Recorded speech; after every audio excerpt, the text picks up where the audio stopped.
Well, it's that time of year again, everybody, where the leaves have that really satisfying crunch when you step on them. It's chilly enough outside to whip out your favorite hoodies, and you're not quite sure if the thing you saw at the corner of your eye is your mind playing tricks on you, or you're not as alone in your room as you thought you might be. Now, a bit of lore about myself. When I was a kid, I was a genuine scaredy cat. I did not like to be scared, and unfortunately for me, I scared really easily. So if you had told me then that I absolutely adore horror now, I would have written you off like a crazy person. Me, love horror. The kid who could not sleep if the closet door was open. The kid that was convinced Jason Voorhees was walking by my bedroom window despite the fact that my room was on the second floor of the townhouse. That kid? Impossible. But not quite, because despite being a massive baby, I was weirdly fascinated by scary things thanks to 3 specific things. Goosebumps, Tales from the Crypt, which I had no business watching at that age, and the topic of today's discussion, are you afraid of the dark? And yes, before you ask, Kid Saturn was afraid of the dark. Are You Afraid of the Dark was a kids' horror anthology series that aired on Nickelodeon from August 1992 to February 1996. A few years later, it got a revival series that's a direct sequel which ran from February of 1999 to June of 2000. There's also a reboot from 2019, but I haven't seen it and honestly I don't really care. Although Are You Afraid of the Dark was kind of a rival series to Goosebumps, what really set it apart was how dark the stories could get from what I remember. Goosebumps had a sillier tone at times, and Are You Afraid of the Dark definitely could be silly, but it always felt more mature. So today I want to take some time to revisit the series to see if it still holds up the way I remember, or if I've been huffing some nostalgia-laced copium for all these years. In this video, we're just going to be covering the first half of Season 1, and the next time, we'll do the second half. Before we lock in, if you want to see videos early, you can head on over to the Patreon, which is linked below. On top of that, you also get to see your name in the credit scroll at the end of every video, as well as gain access to a patron-only Discord channel, where I'm a bit more forthcoming with what's going on the project side of things. But with that out of the way, let's do this correctly, shall we? Submitted for the approval of the Midnight Society, I call this video The Tale of Childhood Fears. The first episode introduces us to the Midnight Society, a group of kids from different schools that gather once a week at a secret location to trade ghost stories. They've even got a rad little throne. A new potential member is auditioning to join, and to do so, he has to wow them with a story of his own. Submitted for the approval of the Midnight Society. I call this story The Tale of the Phantom Cab. Denny and Buzz get lost in the woods. Denny is apparently the name of the older brother who's poised as the cool one. Buzz is the little dweeb who got them lost in the first place. Not how I would have assigned those names, but I'm not Canadian, so maybe you guys just do things differently. Thanks to Buzz getting them lost in the woods, the two end up stuck in the woods well after dark. Eventually, they meet Flynn, who offers to take them to someone that'll lend them a hand and a much-needed blanket. These kids have zero self-preservation skills. Like, mid-journey, Flynn asks them how good they are at solving riddles. You know, as you do when leading a pair of lost children deeper into the woods, I guess. He also mentions that they should only ask the doc for help if they really need it, because his prices can be a little steep before he vanishes. You know, like any totally not dead person could. Though in Denny's defense, I keep wanting to call Buzz Denny and Denny Buzz. Like, this kid looks like a Denny. This kid doesn't really look like a Buzz though, he looks more like a Kyle. But in Buzz's defense, he does suggest dipping the hell out of there a few times. So they're brought into the house of Dr. Vink after they get yelled at by his garden, but not before the raggedy old man takes a moment to look directly into the camera. Dr. Vink tells them that they have to solve a riddle if they want to be able to use his phone and then call their parents for help. If they fail, they have to leave, where a mysterious cab will appear to pick them up. So yeah, now they're leaving to catch a mysterious cab that's there to pick them up. The cab driver is Flynn, who is noticeably more dead this time around, and he explains that he's been transporting folks who couldn't solve Dr. Vink's riddles for 40 years. If they want to avoid the same fate as all of Dr. Vink's other victims, then they have one last shot to solve the riddle before they die in a repeat of the same car crash that killed Flynn. Which I also think frees the souls of the other victims too, but I don't know why that would be the case. Buzz, and I still have to fight the urge to call this little dweeb Denny, but Buzz solves the riddle, and it's so easy and simple that it makes me wonder how it managed to stump so many people prior, since statistically, at least some of them have to be adults like Flynn with fully developed brains. Or maybe Dr. Vink doles out riddles based on how smart he thinks you are? In which case the bar of expectation for these children was really low. Anyway, the kids get saved and Frank becomes a new member of the Midnight Society. Oh, Frank is, that's this kid. Submitted for the approval of the Midnight Society, I call this story The tale of laughing in the dark.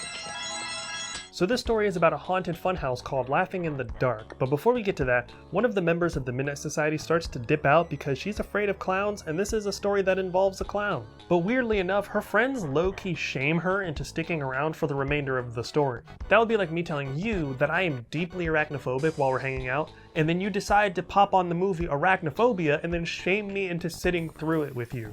Anyway, the kids come across the funhouse but are too scared to go in thanks to rumors about strange things going on inside. Turns out the funhouse they saw isn't the original iteration, but actually a reconstruction after a massive fire burned it down in the 1920s and killed the clown prominently featured on it, Zebo. Although apparently Zebo is just a big piece of shit because he attempted to run off with the payroll for the entire staff, pocketing about $4,000. Which if you adjust for inflation, the value of the United States dollar, and current macroeconomic conditions works out to about $8. Times were tight. Josh, that's this kid, says all that ghost talk is nonsense, and Ouija, that's this kid, says he thinks Josh is just as scared as them since he didn't go into the funhouse when he had the chance. Ouija board dares Josh to go inside, and Josh decides not only is he going to go in, he's going to steal Zebo's nose as proof that he actually ventured inside. And that's exactly what happens. He goes in and gets the nose. So one of the tells that Zebo's nearby is the smell of cigars. Well, I guess just like cigars in general, that's his motif.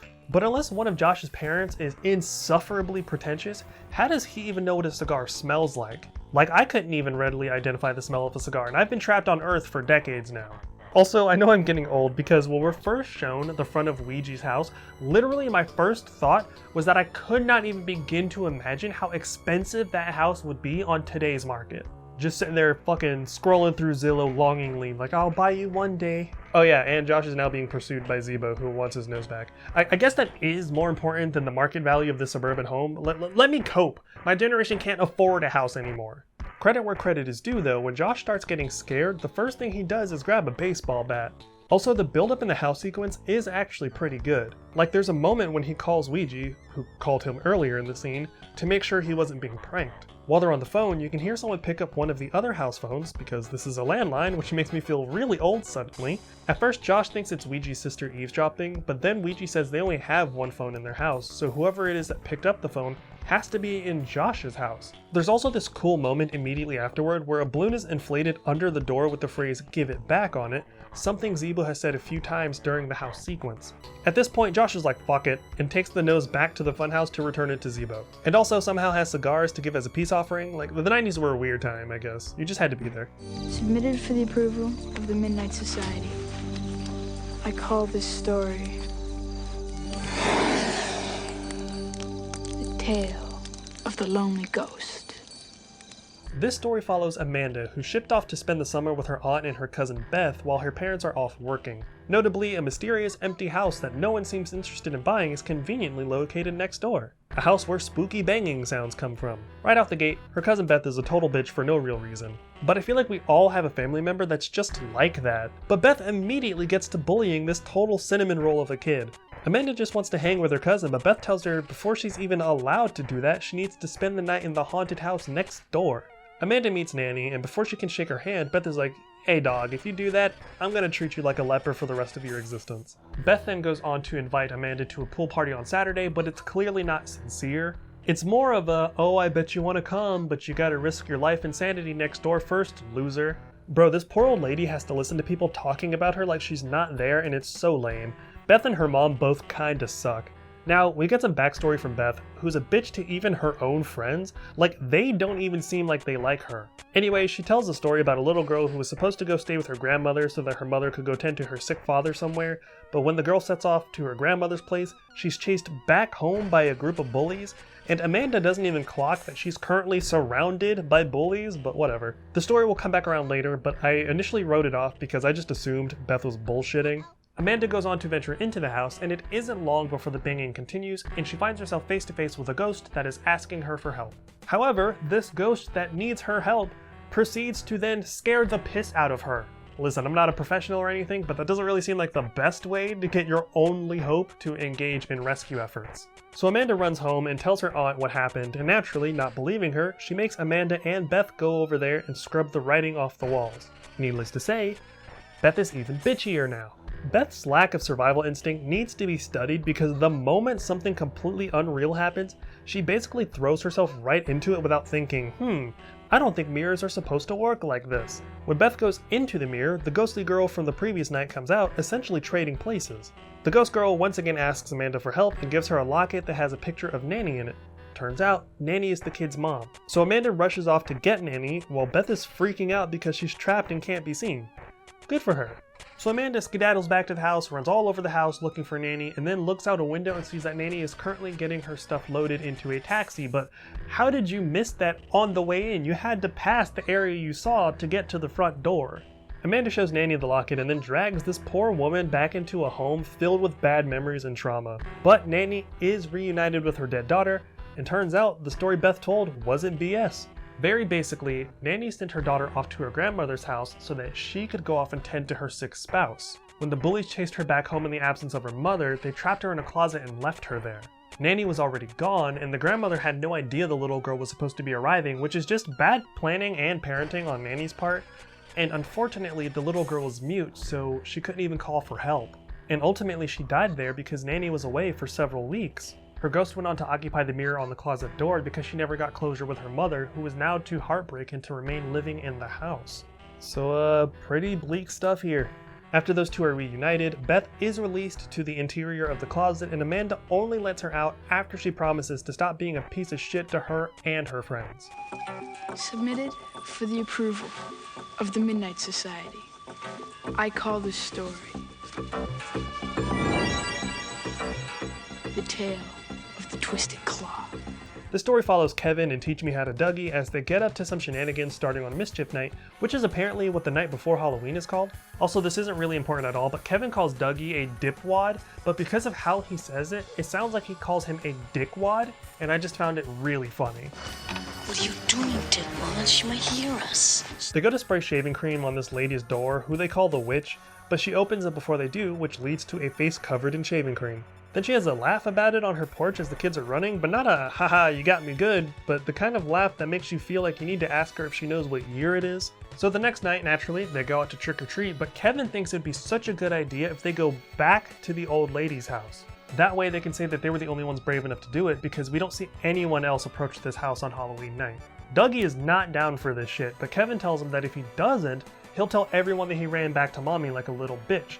Because with friends like these, the old woman essentially tricks/forces the kids to take a wooden carving of a vulture's claw, saying that it'll give them 3 wishes each. But we've seen this setup before, people. It's a good old-fashioned monkey's paw scenario. Naturally, Dougie accidentally and pretty immediately uses a wish. He wishes for them to go home to ditch trick-or-treating because he's just kind of over it. So the claw grants his wish by having the 2 boys get attacked by some teenagers who steal all of Kevin's candy. This pretty much brings the night to an end as they decide to go home. The next day, Kevin makes a wish to beat some kid in a race because apparently the other kid is just too cocky, but the dude even says good luck to Kevin before the race begins. Anyways, a random dog appears and trips the kid up, causing him to break his leg, giving Kevin the dub.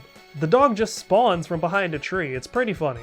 Kevin and Dougie end up having an argument about the claw, and Dougie wants to return it to the old lady and apologize so that they can at least tell his folks they did the right thing. He's pretty scared about his folks finding out about the kid breaking his leg. Naturally, when you're in a scenario where you need to be incredibly careful about what you say while holding a malicious magical relic, Kevin gets fed up and says, "I wish you would just lose your folks." I genuinely wish I could just gather up all of the main characters from these stories and just tell them to get better friends.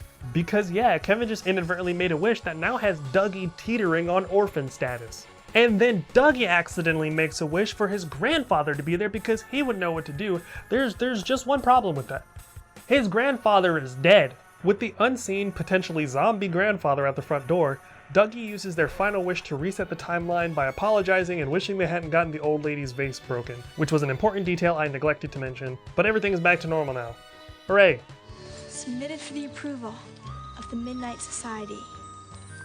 I call this story The Tale of the Hungry Hounds. This story follows Pam and Amy, 2 cousins that love rifling around in the old junk of Pam's family attic. They find a photo of someone that looks just like Pam with a horse, but it's actually her aunt or something, and Pam notes that her parents won't let her ride horses. They also find a mysterious locked trunk with the aunt's name on it. I will say though that it's nice to see that Amy and Pam seem to actually be friends. Like, Amy gives Pam shit every now and then, but you can tell that it's playful. She even apologizes a few times when she rides a joke too long. After a small argument between Pam and her mom since she refuses to let her daughter learn to ride, the very next thing we see the kids do is break out a Ouija board. They pretty immediately receive the message, "Let me out," and then the planchette gives them the combination to the lock on the trunk in the attic. That's already too spooky for my blood personally, but to be honest, you wouldn't have caught me anywhere near a Ouija board if it was in use like that. They open the trunk and find all of the dead aunt's riding gear, but are we just not going to acknowledge the spooky fog coming out of this thing? No? Alright. Pam puts on the riding coat and is immediately possessed. Like, immediately. Then a door opens that takes them outside from the attic and it's suddenly nighttime. Like, I feel like Amy is underreacting to this. Pam leads Amy to a graveyard that holds members of their family for the past 100 years for reasons. Alright, so basically, possessed Pam tells Amy that she made a little fox friend that was going to be hunted and eaten by, I guess, her family's hounds, so she let the little guy go. However, after chasing him herself, she and her horse both fell and died, so the hounds never got fed. The hounds then attacked a stable keeper named Giles, who got away but died of a heart attack shortly after, and now he's mad about it, so he's chasing Amy and possessed Pam. But then he completely vanishes from the story, so that's cool. The last chunk of this story is just Amy and possessed Pam stuck in the barn, where Pam kind of re-walks through the events that led to her demise.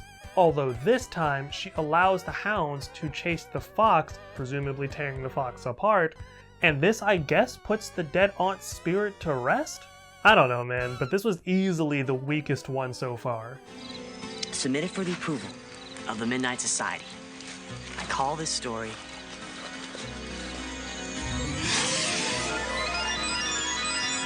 The Tale of the Super Specs. This episode begins with Gary, the kid with the glasses, being told by Kristen, the girl from Clueless, that he needs to step his game up because lately the gang's been saying that his stories ain't shit. So the story he tells follows Wink from 8 Mile long before he betrays Eminem by sleeping with Brittany Murphy. And Wink did fuck my girl. I'm still standing here screaming fuck the free world. He's really into magic and April Fool's Day is coming up, so he's preparing his tricks, and you know it's the 90s because he has my favorite 90s haircut, the door stopper. According to his girlfriend and the subtitles, this character's name is Weeds, so make of that what you will. Anyways, he does something you should always do and reads an unknown language out loud that promises to cast some sort of spell.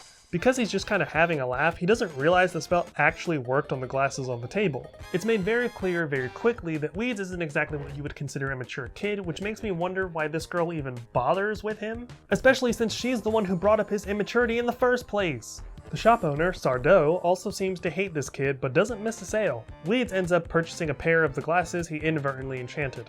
The show also decides to run back a joke that wasn't funny the first time when the idea of glasses granting X-ray vision comes up. The first thing Weeds does with these glasses is look over at his girlfriend and give her a once-over, which is weird because they're children in a show for children. Gary did the same thing to Kristen at the beginning of the episode, and it's such a strange thing to imply in a show for kids. Weeds convinces MB, his girlfriend, to try them on as she immediately sees a strange person that's not really there. Over the course of the school day, MB tries on the glasses a couple of times, and each time she sees a person dressed in black that no one else seems to. Even with the glasses on, Weeds doesn't see what she does. MB freaks out after taking a second look and throws the glasses away. Later, MB is explaining what happened to a friend, and when she reaches into her bag to show the friend a book Weeds bought her, she discovers the glasses have returned to her possession. She tries again to get rid of them by returning them to the shop Weeds found them in, but they appear in her bag again when she gets home. It's like having a clinging ex that just does not want to believe the relationship is over, so they keep sending TikToks like nothing is wrong and "Leave me alone, Rose, I promise we're not friends." Anyway, MB puts the glasses on and starts seeing things that aren't there, like a tea kettle on the stove, but then she has the weirdest reaction to a fire burning in the fireplace. I don't know why that was her response to it, but she just keeps on going, so I guess I will too. MB starts seeing the shadow people again and makes her run for it, which makes sense. So MB goes to find Weeds in the hopes he knows what's going on, and when she puts the glasses on to explain the situation, she sees more of the shadow people, but they're just playing basketball. One of the least threatening things a group of shadow people could be doing, minding their own goddamn business. Oh, but now they've noticed you. Should have minded your own business. So MB runs back to Sardo, who's just like, oh, those are just shadow people. Your dumbass boyfriend must have opened a window to another dimension. She pays him to help her close the window, but one of the components he needs to cast the counterspell, the dust he sold weeds, was the last pouch. Sardo puts on a terrible show, and it's painfully obvious he has no idea what he's doing and is only doing it because he's getting paid. But eventually, something happens. The table ends up in a negative space surrounded by shadow people. Sardo starts casting a cosmic seal, but it doesn't go as planned, and we see a giant pair of eyes roll up and tell them to knock it the fuck off. As we see, there were two kids just like Weeds and MB on the opposite side of the equation who were also trying to get rid of them since their two universes were starting to overlap. But their version of Sardo was actually knowledgeable and beat them to the punch, which left Weeds, MB, and Sardo trapped inside a crystal ball, which is where the story ends. I feel bad for MB because she's only even trapped inside a cosmic seal because of Weeds and his antics. This poor girl just wanted to go see a movie, and now she's forever trapped in a pocket dimension. Yikes. Remember, this entire tale stems from the fact that Gary was told by the gang that his stories ain't shit, and they might be right, bro, the story was kinda ass.